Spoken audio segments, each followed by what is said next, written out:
दोस्तों, विनोद नगर में एक रामू काका रहते थे। रामू काका बहुत बूढ़े थे और उनका एक ही बेटा था। शहर पढ़ने गया था और फिर वहीं का होके रह गया था। वो कभी भी रामू काका से मिलने ना आता और ना ही कभी रामू काका का पूछने आता। रामू काका एक समोसे का ठेला लगाया करते थे गांव में और उसी से उनका ज़िंदगी का पहिया चलता था। वो बहुत ही गरीब थे। वो बस अपना समोसे का ठेला लगाकर ही गुज़र बसर करते और किसी से कुछ भी ना मांगते थे। एक दिन रामू काका अपना ठेला लगाया हुआ होता है कि वहीं पर गांव का मनमीत सिंह आ जाता है और वो उससे कुछ कहने लगता है। अरे रामू काका, क्या हाल है तुम्हारा? सुनाओ, तुम्हारा व्यापार कैसा चल रहा है? सुना है आजकल तुम्हारे व्यापार पे मंदा चल रहा है। अरे मैं तो ठीक हूँ, लेकिन ये बताओ कि तुम्हें कब से मेरे व्यापार की चिंता होने लगी? मैं जितना कमाता हूँ मेरे लिए बहुत है। मेरा ज़िंदगी का गुज़र बसर हो जाता है। अरे रामू काका, मैंने तो तुझसे वैसे ही व्यापार के बारे में पूछा और तुम गुस्से में आ गए। लगता है आजकल बहुत गुस्सा आता है। तो ठीक है, तुम्हारा व्यापार अच्छा चल रहा है, गुजारा हो जाता है, ठीक है। अरे मनमीत, तुम कहना क्या चाहते हो? मैं तुम्हारे आने का मतलब नहीं समझा। खुल के बताओ, क्या कहना चाहते हो? पहेलियाँ क्यों बुझवा रहे हो? अरे रामू काका, कल से मेरा भतीजा भी तुम्हारे साथ ठेला लगाएगा। वो शहर जाकर बहुत बढ़िया रेसिपी सीख के आया है समोसों की। तो मैंने कहा मैं तुम्हें पहले ही बता दूं, ये ना हो कि उसको देखकर तुम शोर मचाने लग जाओ और फिर बहुत हाथापाई हो। इसलिए तुम्हें पहले बता रहा हूँ। अरे मैं क्यों तुम्हारे भतीजे पे गुस्सा करूँगा ठेला लगाने पर? उसका नसीब है, ऊपर वाला सबको देता है। जिसका जितना नसीब होता है उतना ही वो लेता है। और मुझे कोई ज़रूरत नहीं तुम्हारे भतीजे के ठेला लगाने पर। आई समझ तुम्हें? अब तुम जा सकते हो।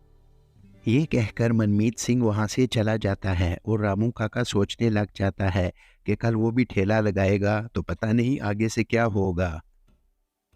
अरे मुखिया जी, क्या हाल है आपका? आज तो आप मेरे दरवाजे के बाहर ही खड़े हो गए। खैरियत तो है ना? मुझे बुला लिया होता, मैं खुद हाजिर हो जाता। अरे मनमीत सिंह, मैंने तुम्हारी और रामू काका की बात सुन ली थी और इस बार मैं तुम्हारी साइड नहीं ले सकूंगा अगर वो मेरे पास मदद के लिए आए तो। वैसे तो मैं तुम्हारी ही साइड लेता हूँ, तुम्हें तो पता है। लेकिन इस बार थोड़ा मुश्किल हो जाएगा मेरे लिए, क्योंकि वो बहुत पहले से वहाँ पर ठेला लगा रहे हैं। अरे मुखिया जी, मुझे एक बात की समझ नहीं आती। आप कहना क्या चाहते हो? आप मेरी साइड पर हो कि रामू काका की साइड पे हो? बताओ तो सही। अरे मनमीत सिंह, तुम्हें तो पता है कि अगर रामू काका मेरे पास आ गए तो मैं तुम्हारी साइड नहीं ले सकूंगा।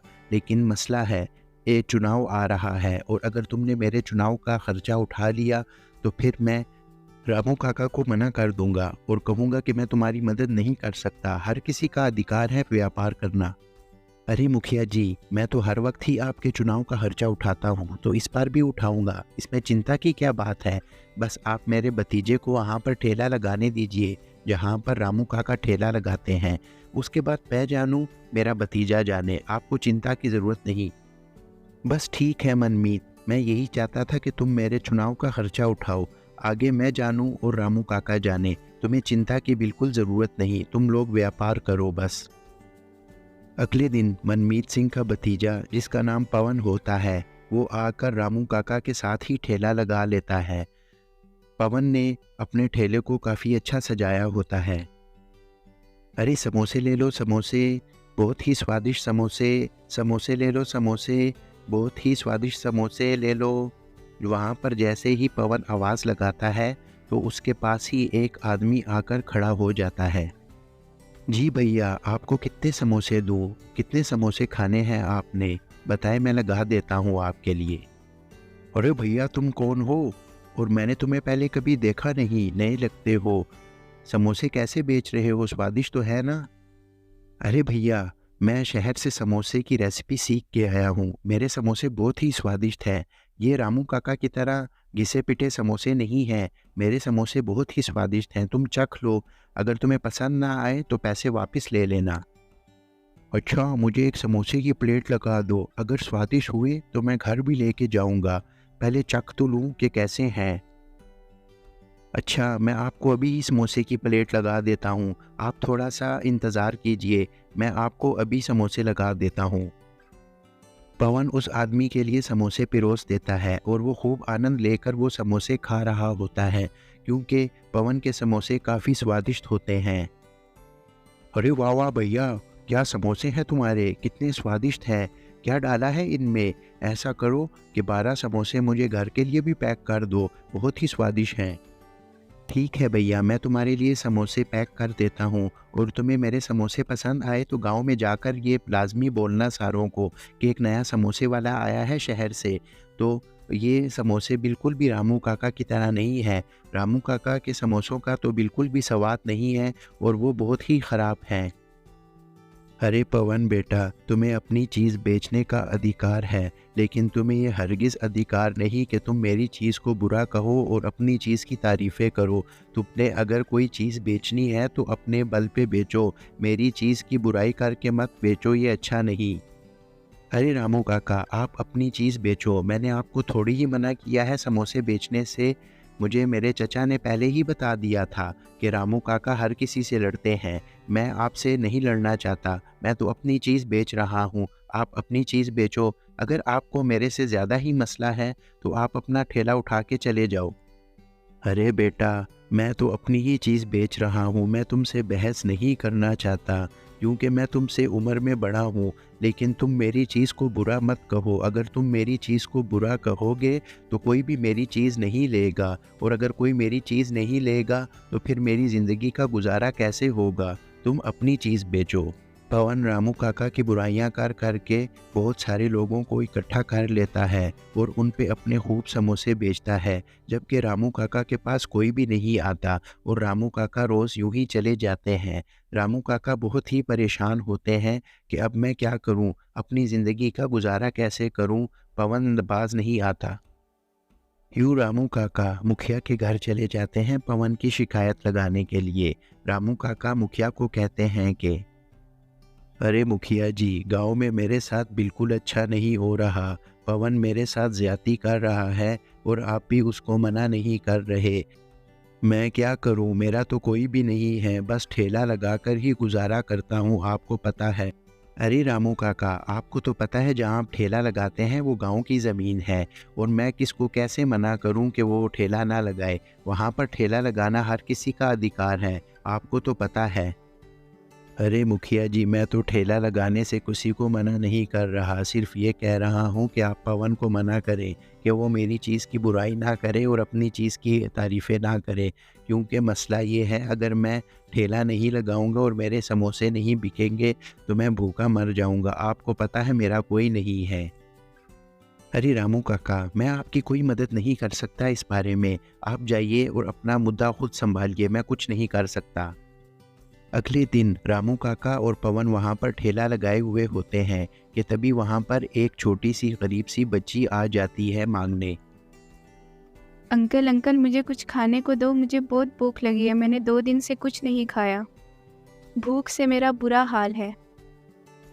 तुम्हारे पास पैसे हैं? तुम्हारा हुलिया देख के तो मुझे बिल्कुल नहीं लग रहा कि तुम्हारे पास पैसे भी होंगे खाने के। अंकल, मेरे पास कोई पैसे नहीं है, इसीलिए तो मैं 2 दिन से भूखी हूँ। अगर आप मुझे खाने को दे देंगे तो आपका बहुत धन्यवाद होगा। अरे जाओ जाओ यहाँ से, भिखारी कहीं की, आ जाते हैं मुफ्त में खाने के लिए, मेरे पास कुछ नहीं तुम्हें देने को। पवन को छोड़ के वो बच्ची रामू काका के पास आ जाती है कि रामू काका उसको कुछ खाने को दें ताकि उसका पेट भर सके। अरे अंकल, आप ही मुझे कुछ खाने को दे दें, मुझे बहुत भूख लगी है, वो मुझे कुछ नहीं दे रहे खाने को। हाँ बेटी, तुम बैठो, मैं अभी तुम्हें समोसे खाने को देता हूँ, तुम चिंता मत करो, खूब जी भर के खाओ। यूँ रामू काका उस छोटी बच्ची को समोसे देते हैं खाने को और वो खूब आनंद लेकर समोसे खा रही होती है। अरे अंकल, आपके समोसे तो बहुत ही स्वादिष्ट हैं। आपका बहुत धन्यवाद कि आपने मुझे खाने को दिया। बेटा, तुम्हें भूख लगी होगी, तुम्हें और समोसे दूँ? तुम और समोसे खा लो और अपनी भूख मिटा लो यहाँ पे। जी अंकल, मुझे कुछ और समोसे दे दे खाने को, मेरी भूख अभी ख़त्म नहीं हुई। आपके समोसे बहुत स्वादिष्ट हैं। ठीक है बेटा, तुम समोसे खाओ जी भर के, मैं तुम्हें अभी समोसे देता हूँ, और वैसे भी मेरे समोसे कोई नहीं खाता। वो छोटी बच्ची फिर से समोसे खाने लग जाती है क्योंकि उसको बहुत भूख लगी होती है। रामू काका उसे और समोसे देते हैं। अरे अंकल, आपकी वजह से मेरा पेट भर गया, आपका बहुत धन्यवाद, अब मैं चलती हूँ। अरे बेटा, इसमें धन्यवाद की क्या बात है, तुम्हें भूख लगी हुई थी, मैंने तुम्हें समोसे दिए खाने को। वैसे भी मेरे समोसे कोई नहीं खाता, तुम्हारी भूख मिट गई, यही बहुत है। अरे अंकल, आप मैगी के समोसे बनाएं और उसे बेचें, वो बहुत बिकेंगे। आपके पास बहुत धन जमा हो जाएगा और हर कोई आपके ही समोसे खाएगा।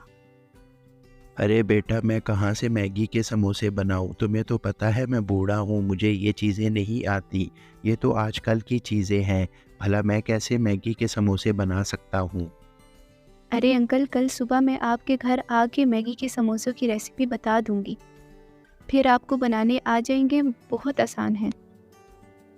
अगले दिन रामू काका अपने घर में सोए हुए होते हैं कि तभी वहीं पर उनके घर पे कोई दरवाज़ा बजाता है। जब वो बाहर जाकर देखते हैं तो वही छोटी बच्ची आई हुई होती है उनके घर पर। अरे अंजलि, तुम्हारा क्या हाल है? मेरे जहन से बिल्कुल ही निकल गया था कि तुमने भी आज सुबह आना है मुझे रेसिपी सिखाने के लिए। तुम्हारा बहुत धन्यवाद कि तुम यहाँ पर मुझे रेसिपी सिखाने आई। अरे अंकल, मैंने आपसे वादा किया था कि कल आके मैं आपको मैगी के समोसों की रेसिपी बताऊंगी, तो कैसे ना आती। यूँ अंजलि रामू काका को मैगी वाले समोसों की रेसिपी बताना शुरू कर देती है, और रामू काका उसकी बात को बहुत गौर से सुन रहे होते हैं क्योंकि रामू काका को काफ़ी मज़ा आ रहा होता है मैगी के समोसों की रेसिपी सुनकर। अरे बेटा, तुम्हारा बहुत धन्यवाद कि तुमने मुझे इतनी मज़े की रेसिपी सिखाई। मैं कल से मैगी वाले ही समोसे बेचूंगा और खूब धन कमाऊंगा। अगले दिन रामू काका अब मैगी वाले समोसे बेचना शुरू कर देते हैं। रामू काका के ऊपर काफ़ी भीड़ हुई होती है और पवन इस बात को देखकर बहुत परेशान होता है। वो बहुत चिंतित होता है कि रामू काका के पास सभी आ रहे हैं और मेरे पास कोई भी समोसे खाने नहीं आ रहा। इस बात को लेके वो बहुत चिंतित होता है। अरे चचा, मैंने अब कोई व्यापार नहीं करना, मेरा बहुत नुकसान हो गया है। हर कोई रामू काका के पास जाता है समोसे खाने, मेरे पास कोई भी नहीं आता। अरे बेटा, तुम चिंता मत करो, मैं कल ही मुखिया के पास जाऊंगा और कहूंगा कि हमें व्यापार में बहुत नुकसान हो गया है, इसलिए हम तुम्हारे चुनाव पे खर्चा नहीं कर सकते। देखना, वो ये सुनकर ही रामू काका को वहाँ से हटा देगा, तुम मेरी बात का यकीन करो। अरे मुखिया जी, मैं इस बार आपके चुनाव पे खर्चा बिल्कुल नहीं कर सकता क्योंकि हमें व्यापार में बहुत नुकसान हुआ है। आपको मैंने पहले भी कहा था कि रामू काका को वहाँ से हटा दो, लेकिन आपने मेरी बात पर बिल्कुल ध्यान नहीं दिया। अब नहीं हो सकता खर्चा। अरे मनमीत, तुम बिल्कुल चिंता मत करो, मैं कल ही रामू काका को वहाँ से हटा दूंगा। मैं आज ही उसको बुलाकर उसको वहाँ से जाने का कह देता हूँ। यूँ मुखिया रामू काका को वहाँ पर बुला लेते हैं अपने घर में और उसको कहते हैं कि वहाँ से ठेला हटा ले अपना। अरे रामू काका, आप जिस ज़मीन पर ठेला लगाते हैं ना, वो मनमीत ने ख़रीद ली है। अब आपको ये ज़मीन खाली करनी पड़ेगी और कहीं और जाकर ठेला लगाना पड़ेगा। क्योंकि पहले वो ज़मीन खाली पड़ी हुई थी तो मैंने आपको कुछ नहीं कहा, अब वो उसकी मिल्कियत हो गई है, तो अब आपको ये जगह खाली करनी पड़ेगी और कहीं और जाकर ठेला लगाना पड़ेगा अपना। अरे मुखिया, लालच ने तुम्हारी आंखें बिल्कुल बंद कर दी हैं और तुम मुझे वहाँ से निकाल रहे हो, लेकिन चिंता मत करो, मुझे पहले ही पता था, इसलिए मैंने गांव में अपने लिए एक दुकान ढूंढ ली है। अब मैं वहाँ पर जाकर अपना होटल खोलूँगा और तुम्हारी मिन्नतें बार बार नहीं करूँगा। यूँ रामू काका गांव से बाहर एक होटल खोल लेते हैं और उनका होटल भी अब खूब चलने लगता है। तो दोस्तों, देखा आपने कि रामू काका की नीयत अच्छी थी और उन्होंने मेहनत की तो उनको सफलता भी मिल गई, जबकि पवन वहीं का वहीं रह गया। तो दोस्तों, हमें मेहनत करनी चाहिए अच्छी नीयत के साथ। तो दोस्तों, आपको आज की स्टोरी कैसे लगी हमें कमेंट सेक्शन में लाजमी बताइए और बेल आइकन को ज़रूर प्रेस कीजिए ताकि हमारे हर आने वाली वीडियो का नोटिफिकेशन आपको टाइम पे मिल सके। तो दोस्तों, आप हमारे चैनल को सब्सक्राइब कीजिए और हर वीडियो को लाइक और शेयर कीजिए।